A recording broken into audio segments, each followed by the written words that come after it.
Hi there, my name is Rob, and in this video I'm going to show you how you can help cure diseases with the help of the sun. So by the end of this video you will know how to ward off many diseases and illnesses by harnessing the healing power of the sun. So first off, I want to say that healing that comes from the sun happens in conjunction with a healthy diet and cannot be gotten if the diet is high in processed foods like white sugar or white flour, salt, caffeine, alcohol, cigarettes, marijuana, or fried foods. Also, the tips mentioned in this video should be done in conjunction with a diet that's high in raw, uncooked fruits and vegetables and low in the things I just mentioned. So as you can see, health is very multifaceted and there are many different variables that influence health outcomes. On top of this, you should also get plenty of sleep and exercise. So human evolution has happened in a warm tropical climate over millions of years. But in the last tens of thousands of years, humans have been living in cold climates. Humans can only live in cold climates with the help of modern technology. So before the modern age, that technology was fire. So once humans discovered fire, they were able to move into a cold climate.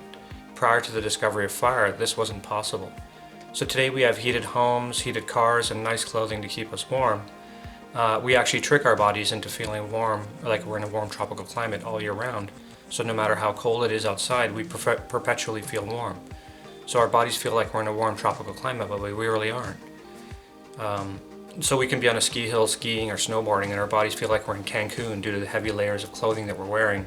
So one thing we can't simulate though is sunshine, and the lack of sunshine in the wintertime has detrimental effects to our health and our well-being. Human skin, when exposed to sunshine, creates vitamin D in your body.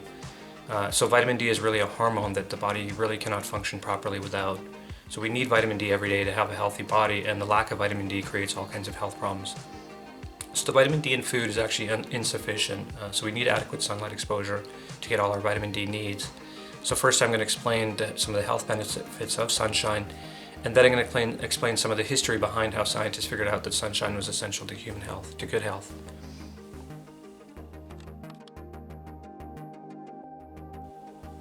So sunshine helps regulate circadian rhythms, promoting better sleep. Sunshine clears up skin problems, so eczema, psoriasis, and others, including my own eczema on my hands, which clears up completely in the summertime when I'm out in the sun for hours and hours, day after day. It comes back in the wintertime when I go days on end without sunlight. So even on a healthy diet, proving that there are a number of factors that affect health besides your diet, which is one of the main factors. Now, I eat a completely healthy diet, completely devoid of white sugar, white flour, alcohol, caffeine, and I don't smoke. In addition, I try to eat the least amount of salt that I possibly can. I eat about 80% or 90% of my diet in the form of raw fruits and vegetables. So only about 20 to 10% of my diet is cooked. And I rarely get sick and have very few health problems, but I still have eczema on my hands. So my eczema goes away in the summertime after spending hours and hours, day after day in the sun. And it comes back in the winter after spending day after day indoors with no sunlight. So my eczema is seasonal and it completely clears in the summertime. As well, when I go to a tropical climate in the winter, my eczema always clears up, and this has happened to me in India, Singapore, Malaysia, Mexico, and even Florida. But when I return to Vancouver in the wintertime, my eczema returns. Sunlight increases absorption of calcium also, giving you stronger bones and teeth, gives you a better immune system, makes your bones, joints, and teeth stronger as well. Contrary to popular belief, exposure to sunlight actually reduces your risk of cancer. Sunlight helps to reduce bad eyesight and may actually improve your eyesight. During the Industrial Revolution, people got rickets due to smog-filled skies, which blocked the sunlight, and spending the whole day indoors in factories working and living in cities with narrow streets where the sunlight couldn't penetrate. After this, doctors started recommending mothers expose their kids to sunlight as a preventative to rickets. Sunlight prevents depression and seasonal affectiveness disorder, promoting a feeling of well-being. The lack of sunlight can cause pain in the joints. Sunlight gives you improved cardiovascular health and lowers your blood pressure. Sunlight improves mood, gives you increased energy. So sunlight gives you better memory and cognition. It helps lose weight because it suppresses your appetite. In Europe, there were heliotherapy clinics where people were exposed to sunlight for much of the day, and they saw dramatic results with their health. In Italy, there were sunlit hospital rooms, so people put in sunlit rooms healed much faster than in rooms with no sunlight. Sunlight increases your immunity, so protects you from bacterial and viral infections. So this is why people catch the flu more in winter, and there are actually more deaths in the winter as opposed to the summer. So when you're exposed to sunlight regularly and have a healthy diet, your resistance to virus and bacteria that most people are scared of goes up.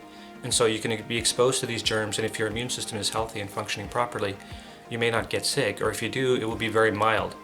So where other people may experience severe symptoms from being exposed to the same bacteria or virus, sunlight detoxifies your body, acts as a natural disinfectant, removing bad bacteria, molds, and fungus.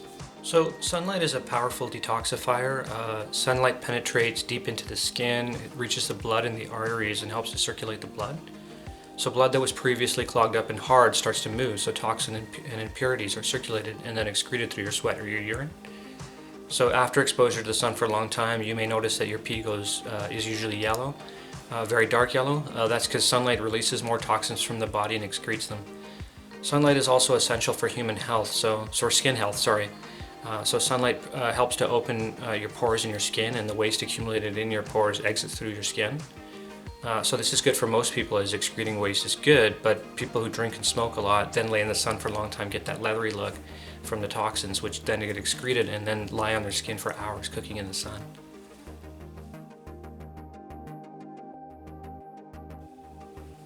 So now I'm going to explain some of the history behind how and why people in olden times figured out that the sun was actually good for you, contrary to what people believe today.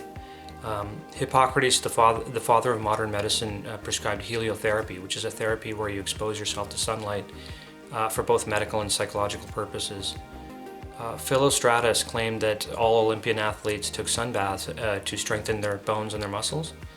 The Polish physician Sniadecki in 1822, in Warsaw, Poland, did an association study and realized that children living in Warsaw in the inner city had a higher incidence of rickets. Children living in rural areas outside of Warsaw didn't. He said that it was the strong and obvious influence of the sun on the cure of rickets, and that the frequent occurrence of rickets was seen in densely populated towns where the streets were narrow and poorly lit. So in 1897, Niels Ryberg Finsen treated skin tuberculosis, lupus vulgaris, with UV radiation, and he got the Nobel Prize for this in 1903. So Finsen phototherapy became popular, so people were put outside and exposed to the rays of the sun. Niels Ryberg Finsen realized that exposure to UV radiation had a dramatic impact on lupus vulgaris. So out of Finsen's findings, the practice of heliotherapy was born. By 1933, there were actually 165 different diseases that sunlight proved to be beneficial for, including osteomalacia, infections, cancer, from lowering your blood pressure to effects on your immune system as well. In 1889, in Boston, 80% of infants had rickets. So the Viennese physician Hulginski in 1999 realized that you could irradiate children with a mercury arc lamp and treat rickets. At the time, people thought he was a quack because they couldn't understand how exposure to the radiation on your skin can have a deep impact on your skeleton. So he figured out that if you irradiate one arm, you could actually cure rickets on the other arm. So he knew something was being made in the skin, which had an effect on rickets. He showed using x-rays of children with rickets that exposure to UV radiation for 6 weeks cured rickets completely. So Hess and Unger from New York City showed in 1921 that they could cure rickets with sun exposure. So because of this, in 1931, the US government set up an agency sending brochures to parents to recommend them putting their children outside in the sun to prevent rickets. Children with rickets were more likely to have upper respiratory tract infections and dental cavities, so even more benefits of sunlight were actually beginning to be appreciated in the 1930s. In the 1930s, hospitals started using sun lamps to expose their patients to, and companies started making sun lamps that people could actually bring home to prevent their children from having rickets. Harry Steenbock had the idea that if you could irradiate people and animals, why not food? So he realized that cows don't put vitamin D in their milk naturally, so he started the idea of irradiating milk to give it vitamin D, which led to the concept of irradiating yeast, which became used for leavening bread, which then became a good source of vitamin D.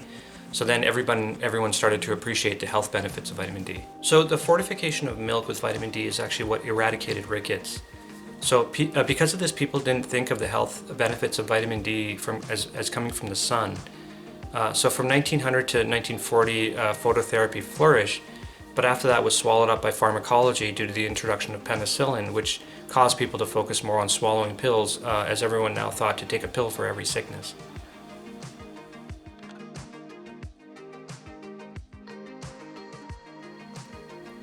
So now, if you're worried about burning from the sun, people with lighter skin are more likely to burn than darker skinned people. So if you're light skinned and you're worried about burning, don't use sunscreen. Sunscreen is full of toxic chemicals that actually give you cancer. So rather, if you feel the sun is harsh on your skin, just cover up with clothing or go in the shade, or if you're at the beach or the lake, just go swimming in the water if it's hot enough. When you get out, the sun has to burn off the water on your skin before it starts to burn your skin.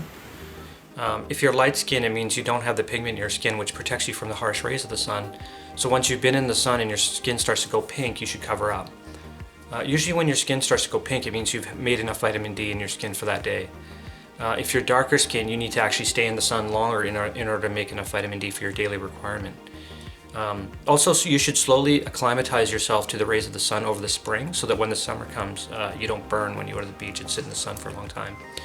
So by going into the sun over and over during the spring, when the sun's rays are not so strong, you're slowly allowing your skin to get used to being in the sun longer and longer.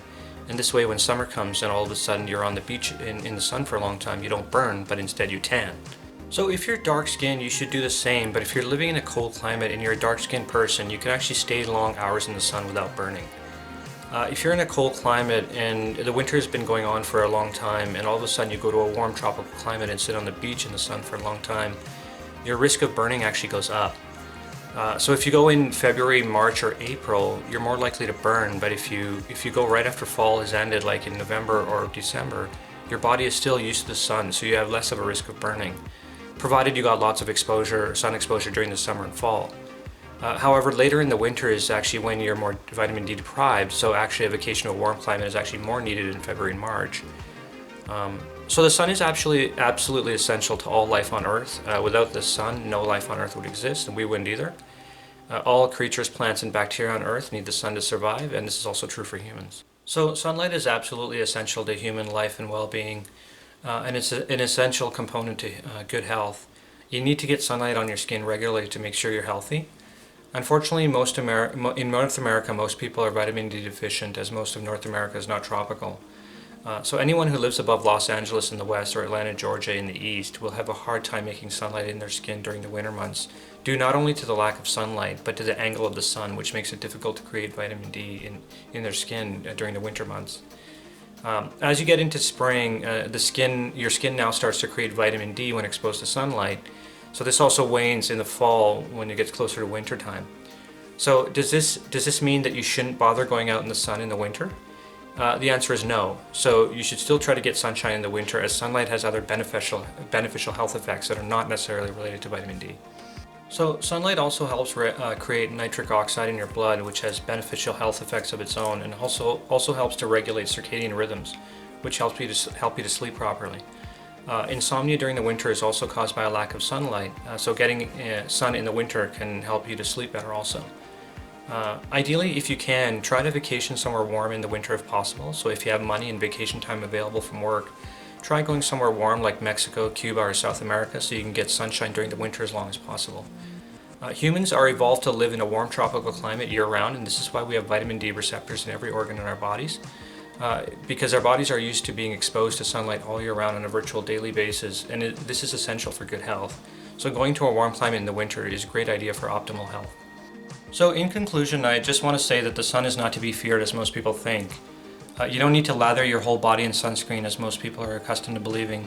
And avoiding every drop of sun falling on your skin is extremely injurious to your health, so I don't recommend doing that. All life comes from the sun, and you need the sun to build a healthy and strong body. So please don't avoid the sun, and when the sun is out, go out in it. But listen to your body. It will tell you when you've had too much sun, and when it does, go in the shade, cover up, or go for a nice dip in the lake and cool off. That way you can avoid overexposure and burning. So listen to your body. It will tell you when you're absolutely starving for sunshine, and also when you've had too much sun. Anyway, I hope you liked this video. If you did, click like, hit the subscribe button, and ring the notification bell to notify you of future videos. Please go check out my other videos which I've made, such as the one about how to cure diseases, which is a great introductory video which sums up why we get disease and how to get rid of disease. And also the other one about processed foods, which gives a little bit of the history and the science of processed foods and how they create disease in the body. Okay, bye for now.